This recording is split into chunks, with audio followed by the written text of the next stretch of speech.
credit, debt, and why being responsible keeps you poor. My name is Walter Hayes. I am 84 years old. I've lived through recessions, booms, crashes, wars, inflation, deflation, and every financial rule America has ever believed in. And I want to tell you something uncomfortable. Most Americans are not poor because they are irresponsible. They are poor because they were too responsible in the way the system taught them to be. I've watched this pattern repeat for over 60 years. Different presidents, different slogans, same outcome. Hard-working people, honest people, people who pay their bills on time, still stuck, still anxious, still one emergency away from collapse. And every time they blame themselves. That is the real tragedy. The lie America calls responsibility. In America, responsibility is defined very simply. Pay your bills. Avoid risk. Don't miss a payment. Have good credit. Work hard. Wait. This sounds reasonable, moral even. But let me ask you a question no one asked my generation when we were young. Who benefits if you spend your entire life paying instead of owning? Because when I was a young man, credit was rare. Debt was dangerous. Today, debt is normal. Credit is worshipped. And the system rewards obedience, not freedom. A person with perfect credit is not a free person. They are a predictable one. How credit quietly replaced wealth. Credit was never designed to make you rich. It was designed to make you reliable. A credit score does not measure intelligence. It does not measure discipline. It does not measure financial wisdom. It measures one thing only: how consistently you transfer your future income to someone else. That's it. Mortgages, car loans, student loans, credit cards. Buy now, pay later. Each one slices off a piece of your future and sells it back to you with interest. And Americans accepted this trade because they were told it was responsible. But responsibility to whom? Not to your family, not to your freedom, not to your time. Responsibility to the system. Why debt feels normal but keeps you small. Debt numbs ambition. When you owe money, your thinking narrows. You don't ask, what could I build? You ask, how do I survive this month? Debt trains you to avoid volatility instead of understanding it. It teaches fear instead of leverage. That's why so many intelligent Americans stay in jobs they hate. Not because they lack talent, because they have obligations designed to keep them compliant. When your monthly payments decide your life choices, you are not free. You are managed. The middle-class trap I've seen for decades. Let me tell you what I've seen again and again. A young American graduates with student loans. They get a job. They lease a car. They buy a house at the edge of what the bank approves. Everyone congratulates them. They look successful. But they are fragile. One medical bill. One layoff. One recession. And suddenly the responsible life collapses. The system calls this bad luck. I call it design. Why the system needs you in debt. Debt keeps the economy predictable. Predictable workers, predictable spending, predictable fear. If everyone saved aggressively, owned assets, and avoided consumer debt, the system would slow down. That's why you're encouraged to spend first and think later. That's why financial education is shallow. Budgeting apps, payment reminders, never ownership. You are taught how to manage debt, not how to escape it.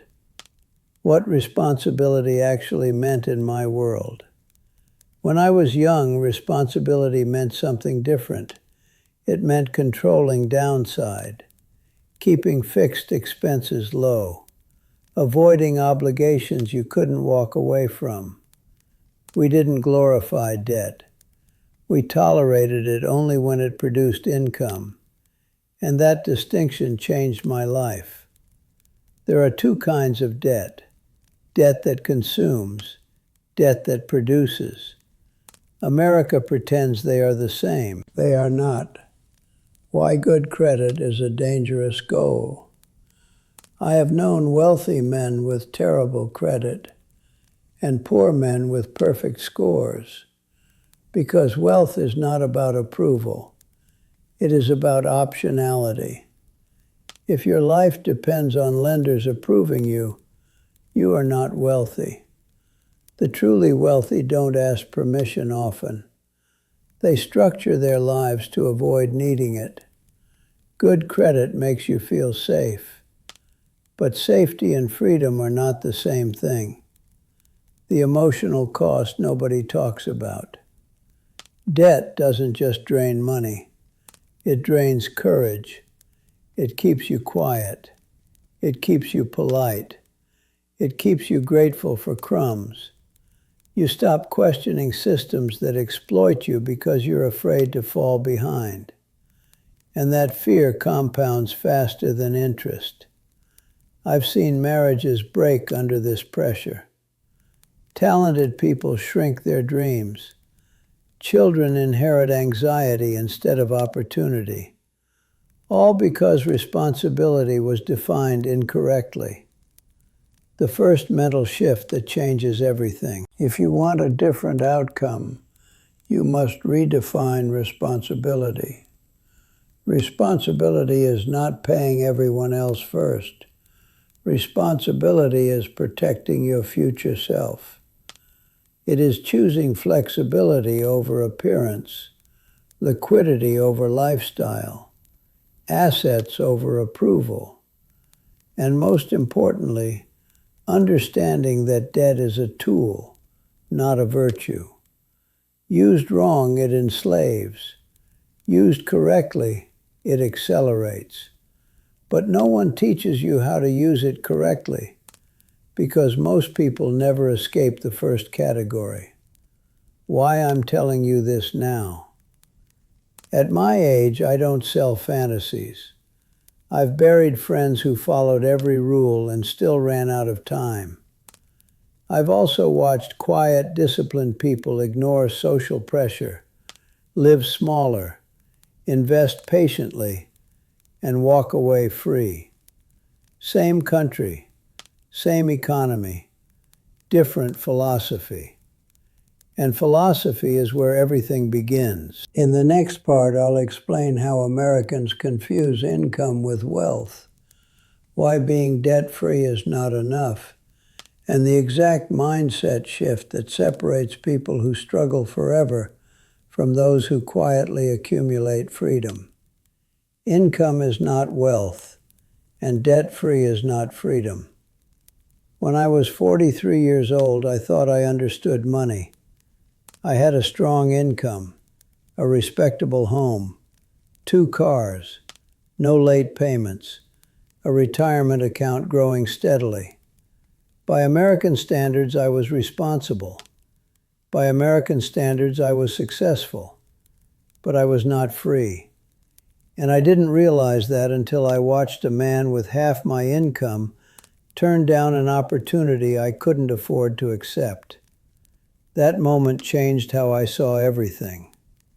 The most dangerous illusion in America. High-income Americans worship income. What do you make? That question determines status, confidence, identity. But income is not wealth. Income is effort converted into cash. Wealth is ownership that produces cash without effort. If your lifestyle grows at the same speed as your income, you are running on a treadmill. faster pace, same place. I've seen surgeons living paycheck to paycheck. I've seen construction workers retire quietly at 55.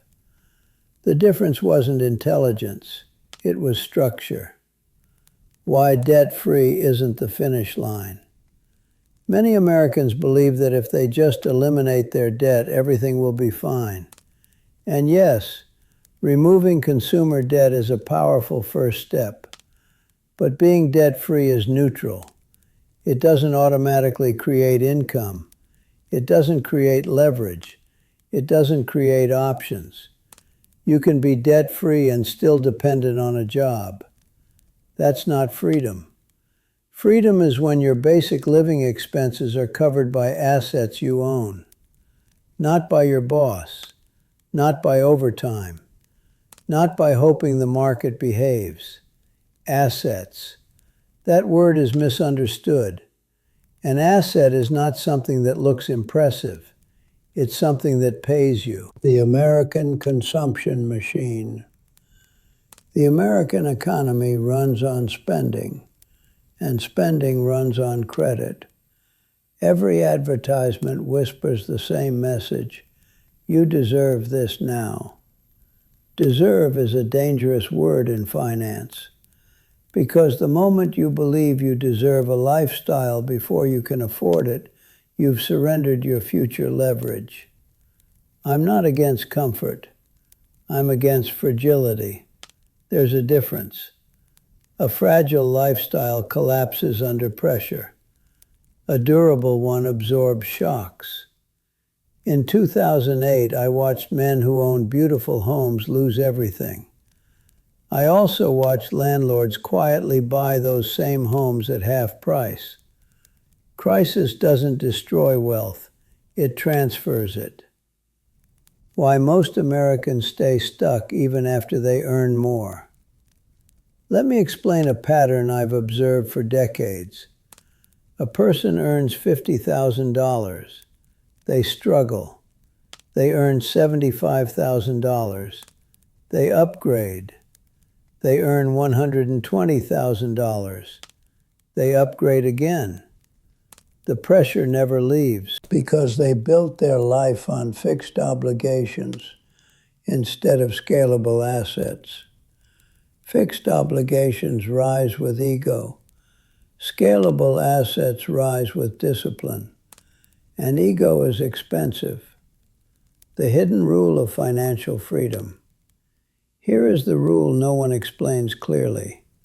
Your fixed monthly expenses determine your vulnerability, not your income. If your lifestyle requires $8,000 per month to survive, you are far more fragile than someone who requires $3,000, even if you earn more. When the pandemic hit, I saw this in real time. High earners panicked first. Why? Because their burn rate was enormous. They weren't rich. They were leveraged consumers. How I rebuilt my philosophy. In my early 50s, I made a decision that looked foolish to my peers. I stopped upgrading my lifestyle. Instead, I began upgrading ownership. Rental properties, dividend-paying companies, small private investments in businesses with real cash flow. Nothing glamorous, no headlines. But every year something subtle changed. My dependency on earned income shrank. That's when freedom begins. Not when you feel rich, but when you feel less dependent. Debt, the tool versus the trap. I told you earlier there are two types of debt. Let's be precise. Consumer debt extracts. Productive debt multiplies. If debt buys something that declines in value and generates no income, it traps you. If debt acquires something that produces reliable cash flow exceeding its cost, it can accelerate you. The problem is most Americans are trained only in the first category. They use debt to consume. Then they fear debt entirely. They swing between addiction and avoidance. Neither builds wealth. Understanding builds wealth. Why banks love responsible people. Banks adore responsible borrowers, predictable payments, low risk, long-term compliance. But understand something critical. The bank's goal is not your freedom. It is your consistency. There is nothing immoral about that. But confusing their goals with yours is costly. Your goal should be autonomy. Their goal is repayment. Those are not the same thing. The emotional freedom nobody mentions. Financial freedom is not yachts. It's the ability to say no without panic. No to a toxic job. No to a manipulative client. No to an opportunity that doesn't align. Debt removes that power. Assets restore it. When your survival depends on approval, you behave differently. When your survival depends on ownership, you think differently. That psychological shift is enormous. The 3 levels of financial life in America. After 6 decades of investing, I see 3 distinct levels. Level 1, survival. High obligations, low liquidity, constant stress. Level 2, stability. Low consumer debt. Emergency fund. Job-dependent security. Level 3, autonomy. Assets covering expenses. Optional income.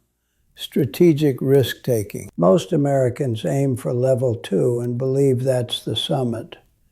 It isn't. It's just less painful.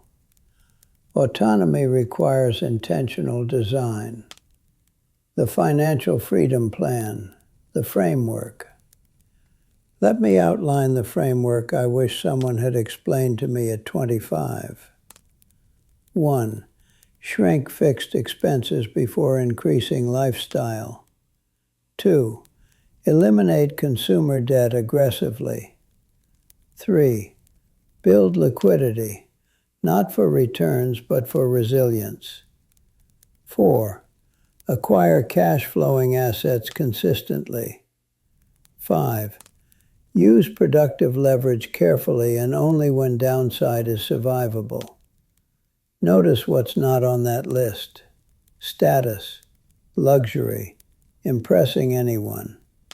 Freedom is quiet, and quiet rarely trends on social media. The real American pain.